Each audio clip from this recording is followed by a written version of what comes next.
Business टेलिभिजनको जनसवाल कार्यक्रममा सबभन्दा पहिला म श्री कृष्ण महर्जनको तर्फबाट जोजलपा नमस्कार अनि अभिवादन।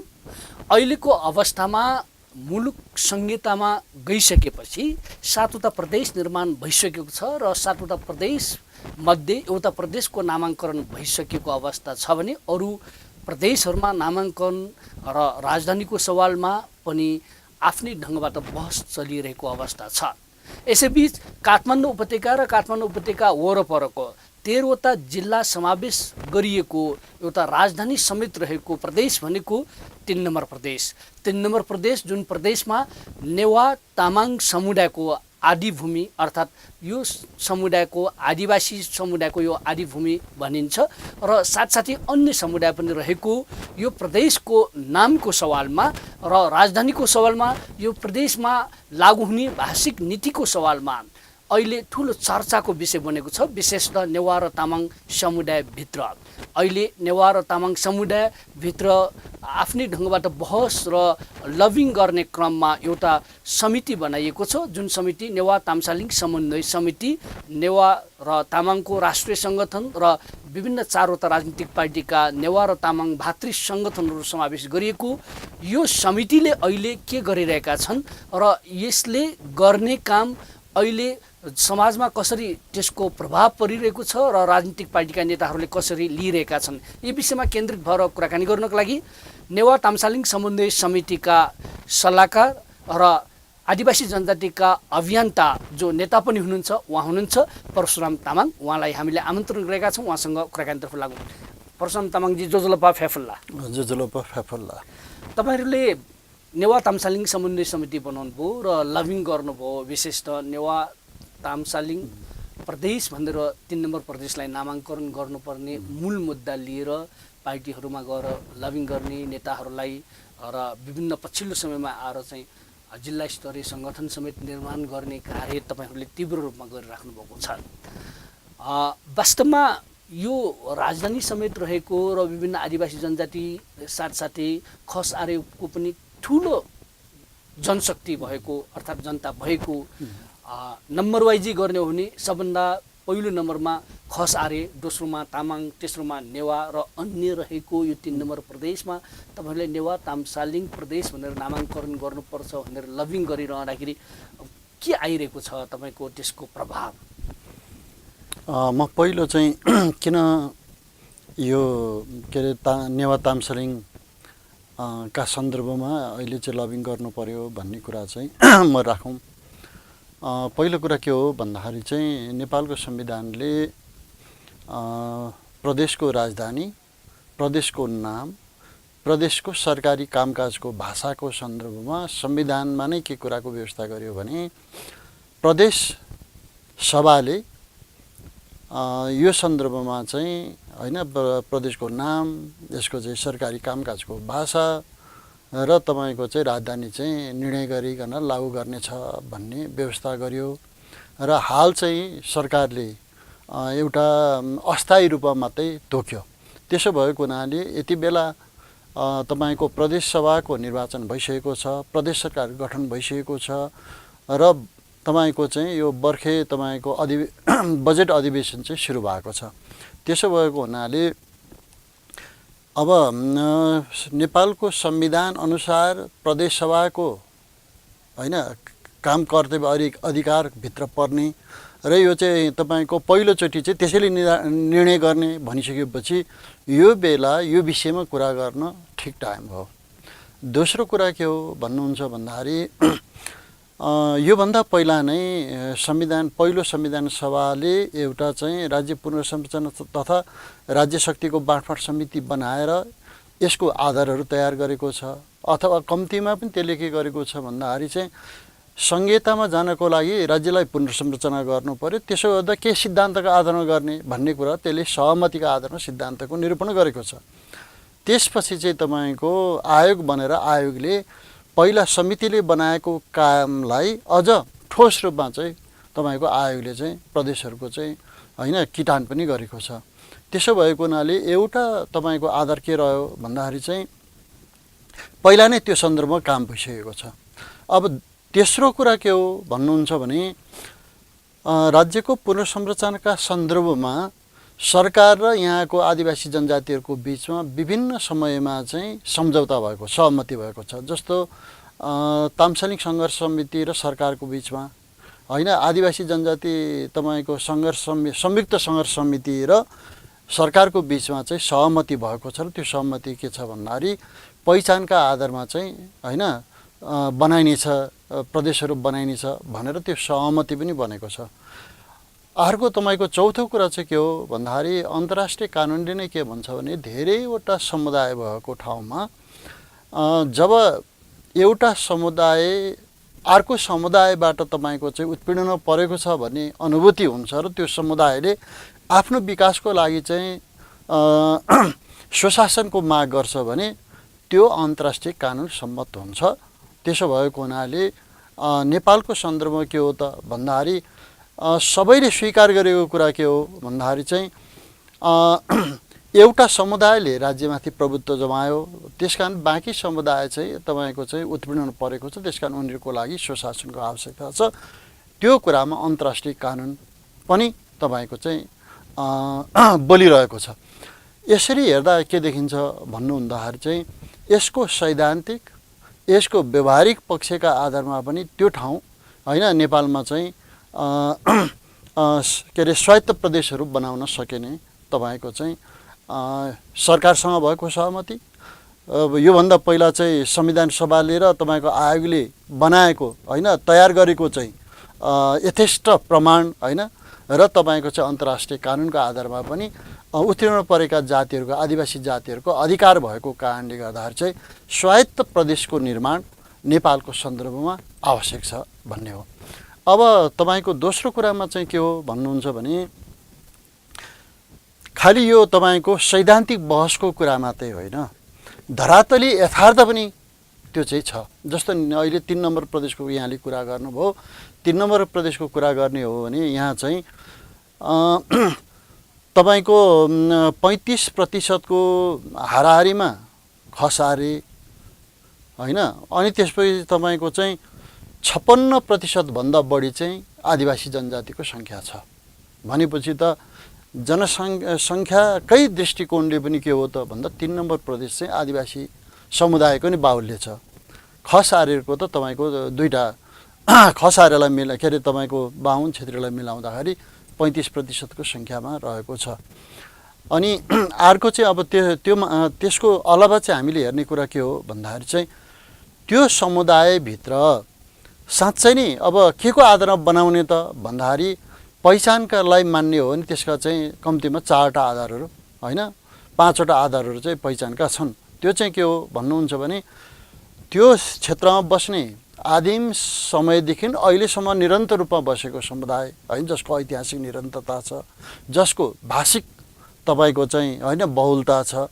अनि तपाईँको चाहिँ के हो त भन्दाखेरि चाहिँ त्यो भूमिलाई उसले ऐतिहासिक होइन एउटा पुर्ख्यौली भूमिको रूपमा चाहिँ रहिरहेको छ र त्यो मनोविज्ञान त्यहाँ बसेको समुदायको एउटा मनोविज्ञान पनि होइन चाहिँ हामीले हेर्ने हो। त्यसरी हेर्दाखेरि पनि के देखिँदो रहेछ भन्नुहुन्छ भन्दाखेरि चाहिँ अहिले ठ्याक्कै हेर्दाखेरि चाहिँ अब अघि यहाँले पनि भनिसक्नुभयो के अरे तामाङहरू 20% भन्दा बढी, नेवारहरू 17%को हाराहारीमा होइन तपाईँको 37 भइसक्यो।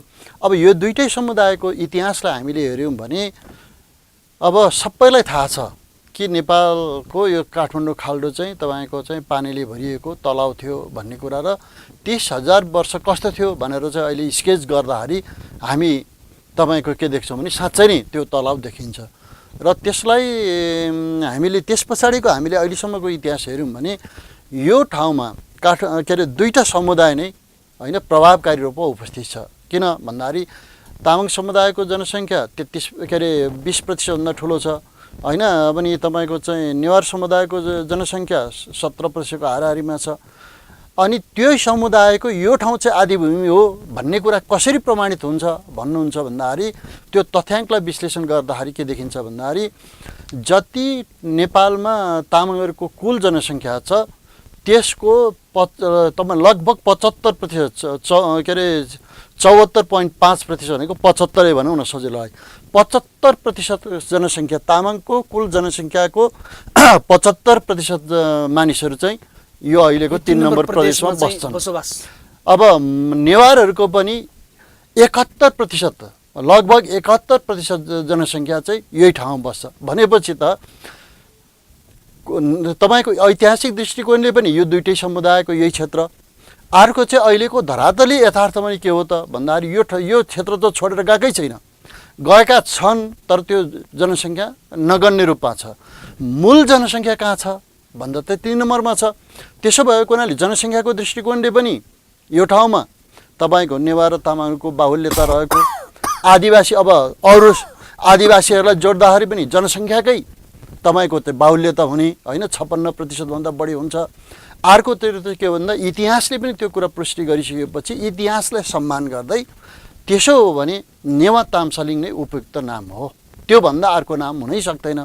किन भन्दा भूगोलले पनि प्रमाणित गर्ने, इतिहासले प्रमाणित गर्ने, अहिलेको धरातलीय यथार्थ भनेको के हो त भन्दा यति बेला भएको बसोबास र जनसङ्ख्या हो भन्दा त्यसले पनि प्रमाणित गर्ने भएपछि त्योभन्दा उपयुक्त नाम अर्कै हुन सक्दैन। त्यसकारण पनि एउटा इतिहासलाई सम्मान गर्दै हामीले यो ठाउँमा जानुपर्छ भन्ने नै हो। तपाईँहरू जुन लाग्नु भएको छ अहिलेसम्मको 7वटा प्रदेशमध्ये एउटा प्रदेशको नाम चाहिँ कर्णाली प्रदेश भनेर राखिएको छ, भौगोलिक आधारमा राखिएको छ, अर्थात् प्राकृतिक आधारमा भन्नुहोस्, त्यो ढङ्गबाट चाहिँ नामाङ्करण गरिसकेको अवस्था छ। तपाईँले भन्नुभयो कि विगतदेखि पहिचानको आधारमा जातीय पहिचान, ऐतिहासिक पक्ष, सांस्कृतिक पक्ष, भाषिक लगायतका जुन पहिचानका आधारहरू छन् त्यो आधारमा गर्नुपर्छ भन्छन्। तर पार्टीहरूले त अहिलेको अवस्थामा त देखाइसक्यो नि त, कर्णाली प्रदेश भनेर नामाङ्कन राखिसक्यो भन्दाखेरि नेवा ताम्सालिङ नै आउँछ भन्ने विश्वास गर्ने आधार त अरू पनि आउन सक्ने भयो, बागमती आउन सक्ने भयो, राजधानी प्रदेश आउन सक्ने भयो, नाम त धेरै राख्न सकिने भयो। कसरी लिइराख्नुपर्छ यो विषयमा? होइन, सबैले अब यस्तो पनि हो, हिजो चाहिँ तपाईँको नाम राख्दाखेरि केबाट राख्ने भन्ने कुरामा बहस होइन हुन्थ्यो र भयो। तर अहिले के कुरा हो मैले बुझेको भन्दाखेरि चाहिँ अब पार्टीले के भन्छन् भन्ने कुरा पनि त्यो चाहिँ अब त्यो पार्टीको हातबाट कहाँ गएको छ भन्दाखेरि चाहिँ अब प्रदेश सभामा गएको छ। त्यसकारण प्रदेश सभाले नै गर्ने हो होइन। यसमा यद्यपि प्रदेश सभाका सबै मानिस होइन पार्टीकै मानिसहरू हुन्, तर हामीलाई दिएको आधार के त भन्दा आधारमा टेकेर हेर्दाखेरि त योभन्दा अर्को आधार देखिँदैन। र मलाई के लागिरहेको छ भन्दाखेरि हामीले नेपाल बनिसकेपछि मात्रै हेर्ने होइन नि त। नेपाल बन्नुभन्दा अगाडि यो मुलुक थिएन त, यो मुलुक थियो। यो मुलुक थियो भने त्यहाँको सभ्यता के थियो भन्दा त्यो सभ्यता चाहिँ हामीले हेर्नै पर्छ। अनि त्यो सभ्यतालाई हामीले हेऱ्यौँ भने के देखिन्छ भन्दा पश्चिममा खस सभ्यता थियो। अब उहाँहरूले कर्णाली राख्यो, त्यो आफ्नो उहाँहरूको कुरा भयो। तर मेरो विचारमा के हो भन्दा कर्णालीवासीले सम्मान गर्ने कुरा चाहिँ के हो भन्दा खस सभ्यतालाई हो। तर राखिएन, होइन राखिएन, नराख्नु उहाँहरूको कुरा हो। तर मलाई अहिले पनि के म भन्छु भने त्यहाँको सभ्यता भनेकै खस सभ्यता हो। खस सभ्यता भनेको सिङ्गो नेपालको सभ्यता होइन। अब जब त्यो भूमि नेपालको हुन्छ भने त्यो त नेपालको सभ्यता हो। मेरो दृष्टिकोण हो भन्नुहुन्छ त्यो खस सभ्यतालाई त्यो प्रदेशले रिप्रेजेन्ट गर्नुपर्छ। किन त्यो भन्दाखेरि खस सभ्यता पनि नेपालको गौरव हो। म तामाङ हुँ, तर तामाङ भए पनि मलाई खस सभ्यता भन्दा गौरव लाग्छ। किनभने नेपालको एउटा अभिन्न सभ्यताको रूपमा नेपाल राज्य बन्नुभन्दा पहिला विकास भएको छ भनेपछि त्यसलाई मान्यता दिनु किन हिचकिचाउनु पर्यो मैले? तर देखिएन त, त्यो देखिएन, त्यो अर्को कुरा भयो। तर मलाई के लागेको छ नि हामीले जस्तो अब मिथिला सभ्यता हाम्रो सभ्यता भनेर भन्न सक्नुपर्छ। त्यसकारण मलाई लागेको के हो त भन्दाखेरि हामी अब नेपाली भनेर भन्छौँ भने होइन, नेपाल सिङ्गै अहिलेको माटो हाम्रो हो, हामी नेपाली भन्यो भने नेपाली चाहिँ ठुलो छाती भएको नेपाली हुनुपर्छ क्या। किन भन्नुहुन्छ भन्दाखेरि चाहिँ हामी नै तपाईँको अब जन्मिने कुरा त बाई चान्स हो, मर्ने सर्टेन्टी छ होइन। यो बिचको जीवन भनेको चाहिँ हामीले बनाउने हो क्या, हाम्रो हातको कुरा हो। र यो बिचको जुन जीवन छ यो त हामीले पाएको यो भूमिमा हो नि त। यो भूमिमा जब हामीले जन्म लिएर आयौँ हामीले सिङ्गो सभ्यता नै एउटा मात्रै सभ्यतामा जन्मेनौँ क्या। हामी मिथिला सभ्यता बोकेर जन्यौँ, साक्य सभ्यता बोक्यौँ होइन, कोलीय सभ्यता बोकेर आयौँ, तामाङ, राई, लिम्बू, गुरुङ, मगर होइन, नेपालसम्म के अरे सभ्यता नेवारी सभ्यता बोकेर आयौँ। त हामीले जब जन्मदा नै यी सबै सभ्यता आफूमा समेत होइन समावेश गरेर हामी जन्मिसकेपछि त हामीले स्वीकार गर्न पऱ्यो नि त। भन्दाखेरि नेवा सभ्यता र तामाङ सभ्यता भएको उद्गम स्थल यो चाहिँ 3 नम्बर प्रदेश भएको कारणले नेवा तामसालिङ प्रदेश राख्नुपर्छ भन्ने तपाईँको भनाइ। एकदम, किनभने इतिहासलाई सम्मान पनि हुन्छ, अहिलेको बासिन्दाको होइन धरातली यथार्थ पनि हो। त्यसो भएको हुनाले एकदम प्रपर नाम हो। किन यो भएन भने के हुन्छ मलाई एकछिनको लागि भन्नुहोस् न। अहिले पनि तपाईँको योभन्दा हामी बागमतीमा गयो भने के हुन्छ भन्दाखेरि राजनीतिले त समस्यालाई सम्बोधन गर्दै जाने हो क्या। राजनीति भनेको मानिसको इच्छा विपरीत जाने होइन, जनताको इच्छा बहुमतको इच्छा विपरीत जाने होइन। त्यसो हुँदाखेरि यदि अहिले हामीले नेवालाई पनि निषेध गऱ्यौँ होइन, तामसालिङले पनि निषेध गऱ्यौँ र भूगोलको नाम कुनै अब पशुपति प्रदेश राख्यौँ भने के हुन्छ भन्दा यो मुद्दा त थाँतिरह्यो। हाम्रो उद्देश्य चाहिँ मुलुकको समृद्धि होइन तपाईँको विकास गर्ने लक्ष्य छ। तर मुद्दा तपाईँ यदि हामीले यो सबै कुराहरूलाई निषेध गरेर गयौँ भने हामी कहाँ फस्छौँ भन्दा फेरि हामी आन्दोलनमै फस्छौँ। यो भनेको मतलब के हो त समृद्धिको मार्ग त रोक्छ। त्यस कारण एउटा म राजनीति पनि गर्ने नाताले मैले चाहिँ भन्ने कुरा के हो त भन्दाखेरि राजनीतिले भएका समस्याहरूलाई सम्बोधन गर्दै व्यवस्थापन गर्दै जाने हो। त्यसो भएको नै नेपालमा यदि हामीले जनताका मागहरूलाई निषेध गर्दै जान्छौँ भने त्यसले चाहिँ होइन तपाईँको चाहिँ हामी समृद्धिको मार्गमा जाँदैनौँ, हामी समाजवादतिर पनि जाँदैनौँ। यी सब कुरा के हुन्छ भने ढोङ्गे कुरा हुन्छ। त्यसकारण एउटा राजनीतिक पार्टीले एउटा राजनीतिज्ञले अहिले सोच्ने कुरा त के हो भन्दा अब नेपालमा भएका द्वन्द्वहरूलाई समाधान गर्ने हो र त्यसलाई व्यवस्थापन गर्दै सबैलाई लिएर के अरे सिङ्गो मुलुकलाई एक ठाउँमा लिएर हामीले विकासमा लैजान सक्नुपर्छ। बाटो यो मात्रै हो, योभन्दा अर्को बाटो छैन।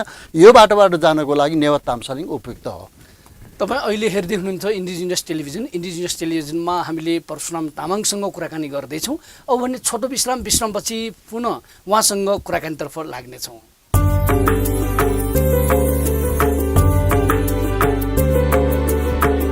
जीवु तजिलजी सम्पदा संस्कृति खलाबला नुगु पुलागु मे नेवा खया छिछि बुख मनोरञ्जन यादव नेवाला निया निथ सनिलया खुता त्या ताइले सुथसिया न्याता त्या ताइले हिनेसिया झिङ्निता ताइले स्वेगु लोमङ्का दिमते नेवाला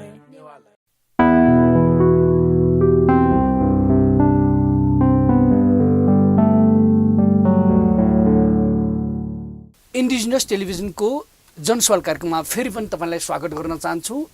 नेवा तामसालिङ समन्वय समितिका सल्लाहकार परशुराम तामाङसँग कुराकानी गर्दैछौँ।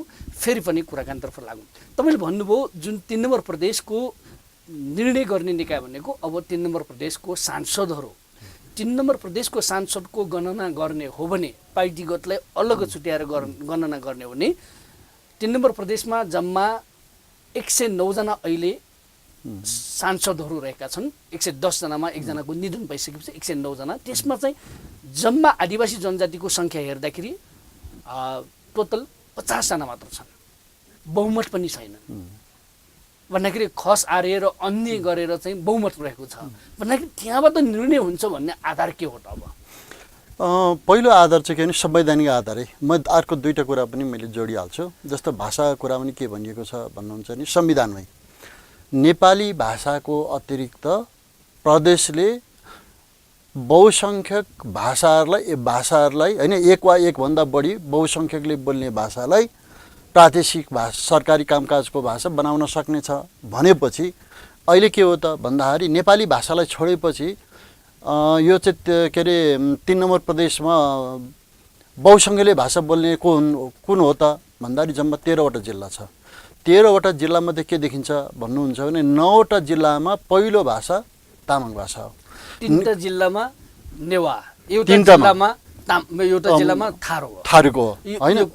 चित्रण त क्लियर छ। यसको भइसकेपछि के हो त भन्दा भाषाको सवालमा दुईटा भाषा लागू गर्नुपर्छ भन्ने तपाईँको भनाइ।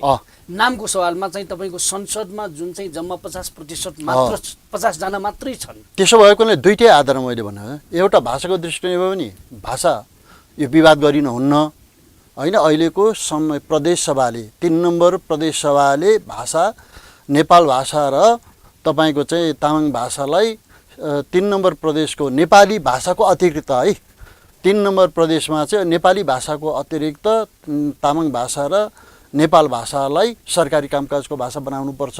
त्यो चाहिँ अब यो के हो नि संविधान सम्मतै छ, यसमा अर्को तेस्रो निर्णय हुन सक्दैन होइन। यो अब दोस्रो कुरा के हो त भन्नुहुन्छ भने हो तपाईँले भन्नुभएको ठिक हो। मैले विश्लेषण गर्दा के देखेँ भन्दाखेरि 50 जना चाहिँ तपाईँको 110 मा 50 जना चाहिँ आदिवासी जनजाति छन् है। ल तर यो मामिला चाहिँ आदिवासी जनजातिको मात्रै होइन क्या। यो मामिला त के हो भन्नुहुन्छ नि त्यहाँ त आदिवासी भन्दा के अरे तपाईँको चाहिँ गैर आदिवासीहरू खस आर्यहरू पनि त छन् नि पहिचानलाई समर्थन गर्ने। नेपालमा मैले के देखिरहेको छु भने पहिचानको विरोधी कोही पनि छैन। हेर्नुहोस् मैले पहिचानको विरोधी कोही देखेको छैन। खालि एउटै मात्रै कुरा के हो भन्दाखेरि पहिचान कसको पक्षधर्ता हो भन्ने मात्रै हो क्या, विरोधी होइन। खालि के हो त भन्दा पक्षधर्ता कसको हो भन्ने कुरा हो। त्यसो हुँदा खस आर्यले चाहिँ तपाईँको नेवा ताम्सालिङलाई समर्थन गर्दैन भन्ने छैन पहिलो कुरा।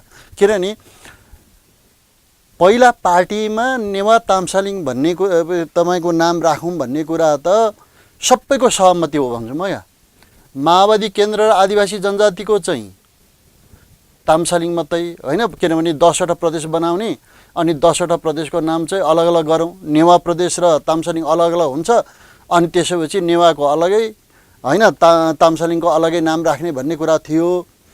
तर तात्कालीन एमालेको पनि के हो त भन्दा बहुपहिचानको आधारमा दिने हो नि त भन्दाखेरि पहिचानको विरोधी को भयो त? कोही पनि होइन क्या। हामीले अहिले चाहिँ त्यस कारण हेर्दाखेरि पहिचान विरोधीको आधारमा हेर्ने होइन, पहिचानको पक्षधर्ताका सन्दर्भमा मत भिन्न मत हो। तर सबै पार्टी किन भन्दाखेरि तात्कालीन एमाले पनि त बहुपहिचानलाई स्वीकार गरिसकेपछि त पहिचान विरोधी त भन्न पाइएन नि त होइन। ल भन्नुहोस् त त्यसो भएको हुनाले मेरो कुरा के हो भने हामी सबै पहिचान पक्षधर हौँ। खालि के हो त भन्दाखेरि एउटा हो कि बहुपहिचान भन्दाखेरि अहिले हामीले जुन प्रस्ताव गरेको छौँ यो बहुपहिचानै हो, यो एकल पहिचानको कुरा होइन। त्यसकारण एकल पहिचान होइन भनेपछि तपाईँको यो नाम मान्नलाई होइन प्रदेशको नाम चाहिँ नेवा ताम्सालिङ राख्नको लागि के आपत्ति हुन्छ त भन्दा मैले आपत्ति राख्नुपर्ने देखेको छु। तर चाहिँ बहुपहिचान भन्दाखेरि अब नेवा ताम्सालिङ प्लस चाहिँ भौगोलिक आधार पनि चाहिन्छ, प्राकृतिक आधार पनि चाहिन्छ भन्नेहरू जस्तो बागमती लगायतका कुरा ल्याउनेहरूले नेवा ताम्सालिङ बागमती राखेर के भयो त? त्यसो भए बहुपहिचान त यो पनि बहुपहिचान भन्न थाल्यो भने के भन्नुहुन्छ तपाईँ? होइन अब यसो त भन्न सकिन्छ, तर एउटा तपाईँको अब नाम कति लामो बनाउने होइन एउटा कुरा त्यो पनि नेवा ताम्सालिङै लामो छ नि। लामो त यो होइन, नेवा ताम्सालिङ भन्दाखेरि पनि लामै हो नि त। होइन यो पनि लामै छ। तर के हो भने रियालिटी चाहिँ के हो भन्दाखेरि जब भूगोललाई यो भूगोललाई त्यो नामले त्यसको इतिहासलाई त्यसको चाहिँ जनसङ्ख्यालाई सबैलाई समेट्छ भने मलाई लाग्छ त्यो पर्याप्त मान्नुपर्छ। तर एउटा मात्रै जस्तो ताम्सालिङ राख्यो भने फेरि पनि हामी कहाँ जान्थ्यौँ भन्दाखेरि नेवारहरूले त विद्रोही गर्थ्यो होइन त। ल भन्नुहोस् त अब त्यस्तै गरेर तपाईँको चाहिँ नेवा प्रदेश राख्ने ताम्सालिङ हटाइदियो भने फेरि तामाङहरूले के गर्ने भन्दा हाम्रो त माग पुरै भएको छैन भनेपछि होला आजको दिनमा तपाईँको चाहिँ सङ्घर्ष नगर्ला तर भोलि त गर्छ नि त होइन। हामीले देख्यौँ नि त हिजो 7 सालमा हाम्रो माग पुरा भएको होइन। 7 सालमा राणालाई फ्याँकेपछि एउटा माग त पुरा भएको थियो नि, तर मुद्दा त सकिँदैन रहेछ। 46 सालमा राजा चाहिँ संवैधानिक राजतन्त्र भयो, भाषाको अरू केही कुराहरू अधिकार दिएपछि धेरै कुरा त पुरा भएको थियो भन्ने लागेको थियो मान्छेलाई। तर जबसम्म समुदाय सन्तुष्ट हुँदैन आन्दोलन रोकिँदैन क्या। त्यस कारण अहिले पनि तपाईँको चाहिँ एकछिनको लागि निषेध गऱ्यौँ। अहिले नेवा र ताम्सालिङलाई निषेध गऱ्यौँ भने त झन् द्वन्द्व राखीवरी होइन, भोलि आजै नभए पनि भोलिको लागि द्वन्द्व थन्काइवरी हामी अगाडि बढ्ने प्रयत्न गर्छौँ होइन। तपाईँको चाहिँ नेवालाई टिप्ने के अरे ताम्सालिङले निषेध गर्ने या ताम्सालिङलाई लिएर नेवालाई निषेध गऱ्यौँ भने द्वन्द्व त फेरि राख्छौँ नि त। त्यसो भएकोले मेरो सल्लाह भन्नुहुन्छ, मेरो दृष्टिकोण हो चाहिँ जोड्नुपर्छ। यो बिचमा एउटा चाहिँ नेवा समुदायभित्र चाहिँ एउटा बहसको विषय छ। नेवा समुदायले पनि आफ्नो कुरा राखिरहेका छन्। नेवा ताम्सालिङ नाम हुनुपर्छ भन्ने सवालमा त तपाईँहरूसँगै हुनुहुन्छ। तर नेवा ताम्सालिङ होइन, यो प्रदेशको नाम ऐतिहासिक हिसाबले चाहिँ सबैलाई स्वीकार गर्ने हिसाबले चाहिँ पहिचानको हिसाबले पनि नेपाल मण्डल राख्न सकिन्छ। नेपाल मण्डलको पक्षमा छन् विशेषतः पूर्व एमालेका सांसदहरू अहिले चाहिँ प्रदेशका सांसदहरू नेपाल मण्डलको पक्षमा छन् भनेर लबिङ गर्ने यो कुरा ल्याइरहेका छन्, तपाईँले यसलाई कसरी लिनुहुन्छ? हेर्नुहोस्, नेपाल मण्डल भन्ने कुरासँग म अहिले सहमति जनाउँदिनँ। यसको पछाडिको कारण के हो भन्नुहुन्छ भने, नेपाल मण्डल भनेर यसरी भन्ने हो भने त्यसको सिमाना कति थियो? त्यो बेलाको सिमाना जस्तो सन् 1200 जब जयस्थिति मल्लले मल्ल राज्यको स्थापना गर्यो, यसको उत्तरमा शिवपुरी थियो, दक्षिणमा चितलाङ थियो, पश्चिममा त्रिशुली खोला थियो। यतिलाई अब नेपाल मण्डल भनेर हामीले पर्खिने हो भने मलाई सिङ्गो भूगोललाई समेट्यो भन्दिनँ म। त्योभन्दा पछाडि एकचोटि तपाईँ कोशीसम्म थियो भने त्यो कोशी भनेको कुन चाहिँ कोशी हो होइन? त्यो चाहिँ तपाईँको चाहिँ सुनकोशी हो कि तामाकोशी हो, त्यो चाहिँ अथवा अरुण कोशी होइन, त्यो चाहिँ व्याख्या गर्नुपर्छ, त्यो क्लियर छैन। र पछिल्लो कालको अब जुन बेलामा तपाईँ मल्ल राज्यको अन्त्यको बेला भनौँ न, गोर्खा राज्य बनेर त्यसले चाहिँ यो ठाउँमा चाहिँ हस्तक्षेप गरिसकेको कुरा गर्नुहुन्छ भने त हामी सबलाई थाहा छ, काठमाडौँ उपत्यका मात्रै त्यो बेलाको मल्ल राज्य थियो होइन। 5-6वटा राज्य त यति थियो, पछाडि धेरै टाढा गएको भने बनेपा थियो, हामी सबलाई थाहा छ। भनेपछि म यो जुन थेसिस छ नि, नेपाल मण्डलको थेसिस छ, म अहिले त्यो पक्षमा छैन। किनभने त्यसो गरियो भने हामीले तामाङहरूलाई निषेध गर्छौँ होइन, ताम्सानीलाई निषेध गर्छौँ। यो भनेको मलाई के लाग्छ भने द्वन्द्वलाई फेरि पनि हामीले चाहिँ निषेध, द्वन्द्वलाई अर्को समयको लागि राख्ने हो। त्यस कारण हामी यहाँ जाने हो नि क्या, नेपाल मण्डल र तपाईँको ताम्सालिङ क्षेत्र अब एक भइसकेको छ। हामी त 13 प्रदेशकोलाई एक ठाउँमा ल्याउँदैछौँ नि त। जब 13वटा जिल्लालाई एक ठाउँमा ल्याउँदैछौँ भनेपछि त 13वटा जिल्लालाई समेट्ने खालको हाम्रो तपाईँको छाती पनि बनाउनु पर्यो, दिमाग पनि बनाउनु पर्यो, सोच पनि बनाउनु पर्यो, राज्य सञ्चालन गर्ने तरिका पनि बनाउनु पर्यो क्या। अहिले तपाईँ एउटा तथ्याङ्क हेर्नुहोस्, सबैले के भनिरहेछन् भने 7वटा प्रदेशमा 3 नम्बर प्रदेश सबभन्दा धनी हो भनेर भनिरहेछ नि। कसलाई देखेर भने भन्नुहोस् त धनी? काठमाडौँ देखेर होइन। काठमाडौँको इन्डेक्स अरूको भन्दा माथि छ। काठमाडौँ, भक्तपुर र ललितपुरको होइन तपाईँको चाहिँ पर क्यापिटा इन्कम अरू जिल्लाको भन्दा माथि छ। अनि मान्छेले के ठानेको छ भने सब 3 नम्बर प्रदेश चाहिँ सबभन्दा। यदि हामीले राम्रोसँग हेऱ्यौँ भने यो ललितपुरको तपाईँको चाहिँ यो डाँडातिर लागौँ त कर्णालीभन्दा विकट छ। तपाईँको एउटा डाँडाबाट अर्को डाँडामा आइपुग्नु एक दिन हिँड्दा आइपुग्दैन, त्यति विकट छ। त्यसो भएको हुनाले हाम्रो हेराइ चाहिँ मलाई के लाग्छ भने वस्तुवादी पनि हुनुपर्छ। त्यस कारण इतिहासकै कुरा गर्दाखेरि पनि के हो त भन्दाखेरि सिङ्गो इतिहासलाई सम्मान गर्ने कुरा नै गर्नु पऱ्यो क्या। खण्डित भने म तामाङ हो, मैले तामाङको मात्रै भन्न थालेँ भने त यो सिङ्गो देश मेरो कसरी भयो र होइन भन्नुहोस् त? यो सिङ्गो देशको म कहाँ भएर फेरि दुई पक्षबाट हेर्नुहोस् न होइन। त्यस कारण मलाई के लाग्छ भने कुनै पनि साथीहरूले यदि त्यसरी सोच्नु भएको छ भने मेरो विनम्रतापूर्वक के हो अनुरोध छ भने बरु टेबल बसौँ होइन, आफ्ना लजिकहरू राखौँ र तर काम चाहिँ के गरौँ भन्दा सबैलाई समेट्ने नै गरौँ क्या। र त्यही भएर अझ मेरो भनाइ के छ भन्दाखेरि यो क्षेत्रमा भौगोलिक 12वटा तपाईँको आदिवासी जनजातिको भौगोलिक क्षेत्र छ, उहाँहरूको स्वायत्त क्षेत्रको पनि निर्माण गरौँ। त्यस कारण 12वटा समुदाय आदिवासी जनजाति समुदायको स्वायत्त क्षेत्र सहितको नेवा ताम्सालिङ तपाईँको चाहिँ प्रदेशको नामै सबभन्दा उपयुक्त हुन्छ। हामी यसमा जानुपर्छ भन्ने मेरो चाहिँ एकदम दृढ धारणा हो। यो परशुराम तामाङजी, तपाईँ आइदिनु भयो इन्डिजिनियस टेलिभिजनमा अनि आफ्ना धारणा राखिदिनु भयो यो 3 नम्बर प्रदेशको सरमा। तपाईँलाई धेरै धेरै धन्यवाद। नमस्कार। जोजोल्पा फ्याफुल्ला। हस्, नमस्कार। तपाईँको टिम, सिङ्गो टिमलाई, श्रीकृष्णजी सहितको टिमलाई म धेरै धेरै धन्यवाद दिन चाहन्छु। एउटा संवाद गर्ने बाटो होइन तपाईँले खोल्नु भएको छ, यो धेरै राम्रो हो। मलाई के लागिरहेको छ भने एउटा चाहिँ बरु प्रदेश सभाका सांसदहरू जो छ विभिन्न कोणबाट बोलिरहनु भएको छ, उहाँहरूलाई एउटा राउन्ड टेबल राख्नुहोस्, हामी संवाद गरौँ। मलाई लाग्छ यसले नै बाटो, हाम्रो बिचको बाटो खोल्छ पनि, एकले अर्कोलाई बुझाउने बाटो पनि बन्छ। धन्यवाद। धन्यवाद।